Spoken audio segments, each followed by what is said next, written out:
even though we're all here to have fun, of course, the fact is that you're all in the middle of a battle. Each one of you is going back to your individual battles. Some of them are very, very, very painful and difficult, and I really hurt. I really hurt for you.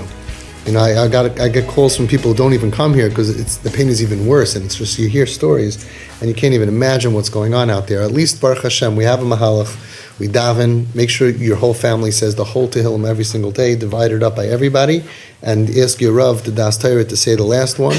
And we have 5-10 minutes a day that each person is spending for this neshama to daven for, and also to refocus. What am I doing for this kid? Try to get everybody involved to pump them up with as much connection as we can possibly have. This journey is very, very painful. Nobody wants to be here. But if we use it the right way, as you see from so many testimonies, not only can we save our kids, but we can save ourselves. Like we said before, there's a reason why Hashem is giving this neshama to you. There's a reason why they're bringing this friend, and these neshamas are now coming to you. And we have nothing else to do here besides to make a tikkun for whatever our previous mission was that maybe we didn't do properly. And Hashem is now giving us the schus to go be makarev. And you know what? If they didn't care about us, we would have no medicine. But they're dying for our acceptance to such a level. They mamish really care. All they want is, please accept me. Don't look at my outside. Shchayra anivanava. Don't look at my outside. Just remember that shefala inside. Yes, I steal, I mess up, I sin, I do all of that. But don't you recognize me inside? I'm really a good kid, and I'm just struggling because of the pain that I'm in. And the truth is, if you look at all of our tefillas and the whole Yamim Neiram, that's exactly what we say to Hashem. And we're really no different, like the famous t-shirt, don't look down at me because I sin differently than you. They have much less to worry about than we do. They're so broken, they're so brokenhearted. And I was by Reb Gershon Edelstein, the Sheshiva of Panavish, Gadol Adar, and I asked him, he said that they're anusim. You have to look at all of these people as anusim. They're pater, they're einis, they have no cheshbon, they're not going to get punished. That's what he said. So I said, anusim? Can be an einis? How long could you be an einis for? For 5 years? He said, yeah. You could be an einis for 5 years. Like no time limit on craziness. We know, ein adam chayta elam kein nichnas bei rachshtos. Nobody sins. Sinning against God, you're crazy. You have a ruach shtus, they have a very good reason for their ruach shtus, the pain that they've been through, trauma and abuse and childhood abuse and all kinds of terrible stuff. So I asked him, 5 years? Yeah, he said, yeah. I said, when are they not going to be einis anymore? So he said, when they're happy. What an amazing idea. When they're happy, their equilibrium is going to come back. They're going to have bechira, they'll be able to choose good. When they're happy, happiness is not running around at night with a bunch of crazy people. Happiness is not spending tens of thousands of dollars on what happiness is not. We know what happiness is. Yismach leiv, mevakshe Hashem. When they're happy, they're going to go looking for Hashem. So you're carrying these broken people. If they were physically broken, you would see like a broken leg, a broken arm. They're really broken. And you're carrying them for many years through darkness. And in order to do this, you have to be a nurse. And the first thing about being nurses, you have to have self-control. If you're going to get angry, if you're going to get frustrated, you're going to vent, you're going to say the wrong thing, look how you say just a little thing and they think you're nasty and they think you're bad, just the littlest thing. And you have to be so careful. Of course they're messy, and of course it's expensive, and it smells bad, and they're scared, you're scared for them, and they bring in people. It's all a big test, yes. But we've uncovered that the medicine for physical, emotional, psychological, psychiatric, spiritual, is the love and the acceptance from mom and dad. And that means that all of a sudden it's on us. We have to become angels. You people are mamish malachim. Anybody else in their right mind, or any of our parents, whack, get out of here. What are you crazy? What are you doing? Would tell a psak, would tell us off. And over here, you can be living with a kid who you have to just be so nice to. And meanwhile, they're so nasty sometimes. They criticize you. They could tell you, what are you chewing so loud? Like as if you have a microphone in your mouth. What's the big deal about chewing? And they criticize the noise. They're blasting music in their room at 1 million whatever. And then if some baby's crying, they go crazy, or if there's tension, they go nuts. And meanwhile, they're bringing so much tension into our life, and they can't stand if we have normal, regular little tension. So Hashem gave you, it's a bracha and a neshama that has mental illness. And it's the kind of mental illness that we've proven goes away. We can heal this. We don't have kids in psych wards in our group. We don't have kids going through the jail system. We don't have kids being thrown out to Utah and boot camps. You are the best doctor and nurse in the world. Nobody can do what you can do. So you have to have a lot of faith in the system, a lot of tefillah, all the T's, Torah, tefillah, tzedakah, tshuva, TP. Right? But you got to really work it and not make a mistake. If it's not in the book, don't do it. If it's not written in the book, don't go ahead, don't do anything. I wrote specifically, and if people reading the book, we understand how they think. Right? You got to become their best friend. That's what calms them down. The reason that we tolerate and support bad is not because we want bad. It's because what we accept goes away. What we fight sticks around forever. So they pierce up their face, and mommy and tati go with them to pick out the different piercings and pick out the different places to put it. And then you look at our kids. I don't think, 5 years later, we hardly have any kids who are pierced up. It comes out. But you have other kids out on the street, they're stuck with it for 20 years. It's true, tattoos are different speech, different sugya, that's permanent, but they'll have less, as we know. They will have less if we support it. And that's what we believe. So we're supporting things not because we want it. The world says, whoa, you're okay with this? We're not okay with it. It's just that this car is already proven that when you hit the brake, it doesn't stop. It's going through one red light after another. She's going out at night, he's going out at night, to where you tried stopping, you tried fighting, you tried arguing. It didn't work. So all I'm saying is stop hitting the brake.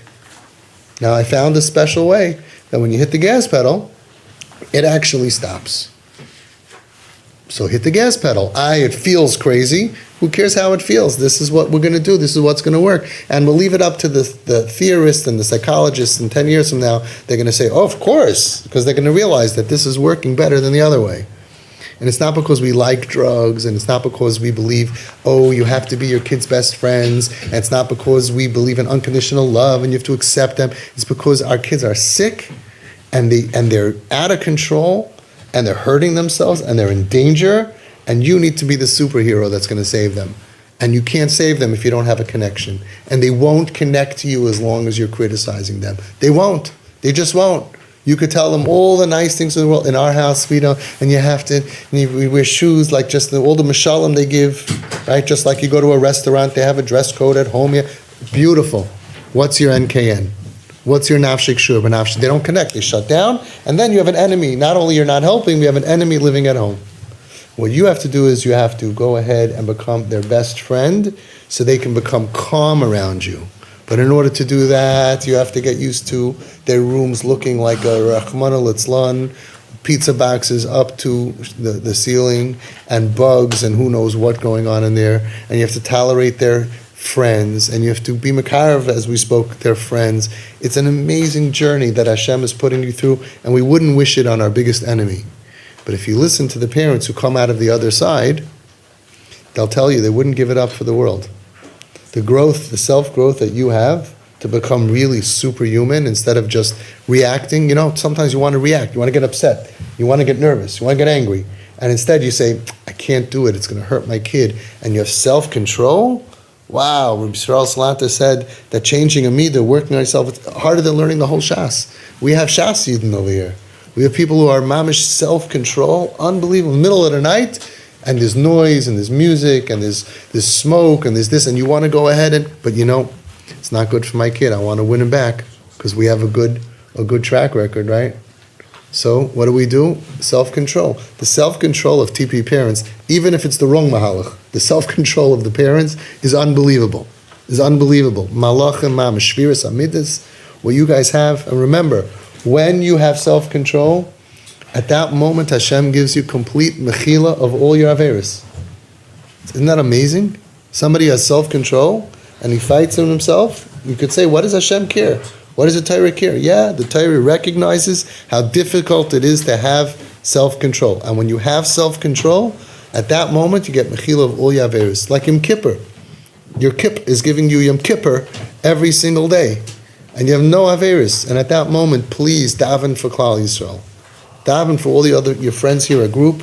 Daven for all the tzaras in Klal Yisrael, because you're mamish like an angel. You're clean, like Yom Kippur. You can give brachas like the biggest tzaddik. So that's what we have to keep our focus. We have to save this kid. This is the kid that Hashem gave us, and all that we need to do to save them is kindness and looking at them with compassion and mercy. You'd give me the sarachim. A lot of parents are learning time of Devara like you do. Learn time of Devara and be just like Hashem. And the Siva Shalom says that when it says in the Medrash, in Sifri, Mahu Rachom, Af'ata Havei Rachom. Just like Hashem is a Rachom, Af'ata Havei Rachom. Be a Rachom. He says, it doesn't say, just like Hashem is a Rachom, you should act with Rachmanus. It says, Af'ata Havei Rachom. When we have to start, we act. But we have to become a Rachom. That our first reaction when we see kids is, Oy Nebuch, what happened to this kid? Oy Nebuch, my kid is in so much pain. Look how lost and confused. We have to become a Rachum. Mahu Chanun, Afata Havei Chanun. Mahu Erech Apayim, Afata Havei Erech Apayim. This is a treatment for all you parents that are superhuman. Your mamash have you give midas harachim that you're using on a constant basis, like the Gedolei Hadar. You're mamash Gedolim. Unbelievable. Regular people, we started off, some of you were Gedolim before, some of you were regular, and you're going to become like the guys in the gym. Muscles, you have such self-control because that's what you have to do, and you have to learn how to go out of your boundaries. Min hametzar, when you get to the end of the boundary and you feel stuck, karasika, call out to Hashem. Anani, answer me b'merchav, with an extension. We say, Hashem, I can't anymore, I can't do this anymore. But the guy next to you in group could do it. The guy next to you, so why can't you? Because you have a meitzah. Ask for an extension. Hashem should continue to give you extensions, and you should add on midas to yourself like we ask Hashem. Hashem has to add on so much midas, extension cords, because we're not like our grandparents. We're so much stuff going on, and we say, Hashem, more rachom, and more chanun, and more erech apayim, more, and you are doing that. Kerachim of abanim, avos like you, kein terachim Hashem aleinu. You're really an example for the whole Klal Yisrael of what it really, how loyal, getrai you are to your kids. You're an inspiration. People are watching you. Give them a good show. When they see you walking with your kid on Shabbos, Nebuch, whatever, they're talking about you anyway. Give them what to say. They'll say, wow, Azay Dav Zayin. They'll say, wow, that's absolutely amazing. They'll say, wow, because Klal Yisrael is sick and tired of losing kids. I know this from all sides. Klal Yisrael, from all camps, we lost too many. Nobody wants to lose kids anymore. Everybody's recognizing we lost thousands of kids in the last 25 years. Lost, Nebuch lost forever, and some of them lost, they're alive, but they're just lost because people did not listen to the Chazon Ish and the Baal Shem Tov and all of the other tzaddikim, and they listened to other people that said you have to be tough and rough, and you have to have consequences and rules and boundaries, and kids were lost. So the Eibush Zal Helfen, all of our kids here in the TP family should come back. Uvahu oivdim me'eretz Asher v'hanidachim be'eretz Mitzrayim. They're all going to come back. B'soich, all of the other kids in Klal Yisrael also should have Yeshuas and Refuas. Now we're going to daven together. We should have in mind, mamish like Reb Chaim Chernovitz said, if I can do it, Hashem, you can do it, and daven for all the kids and all the pain in Klal Yisrael. Rabbeinu Shalom habet no asher anochi oisem bini afal b'she'ena hoylech b'derech tamim ani oisem lo yirav toiv v'chesed v'anochi basu v'dam mikol shkein ato avinu over achmon toiv v'meitiv bevada yiroi v'hogin l'fanecha l'snayim l'manecha l'kein afal b'shechas v'shulam eina moisim v'tzayin shamakayim v'akav v'choy ma'ar tilmad mimeni Rabbeinu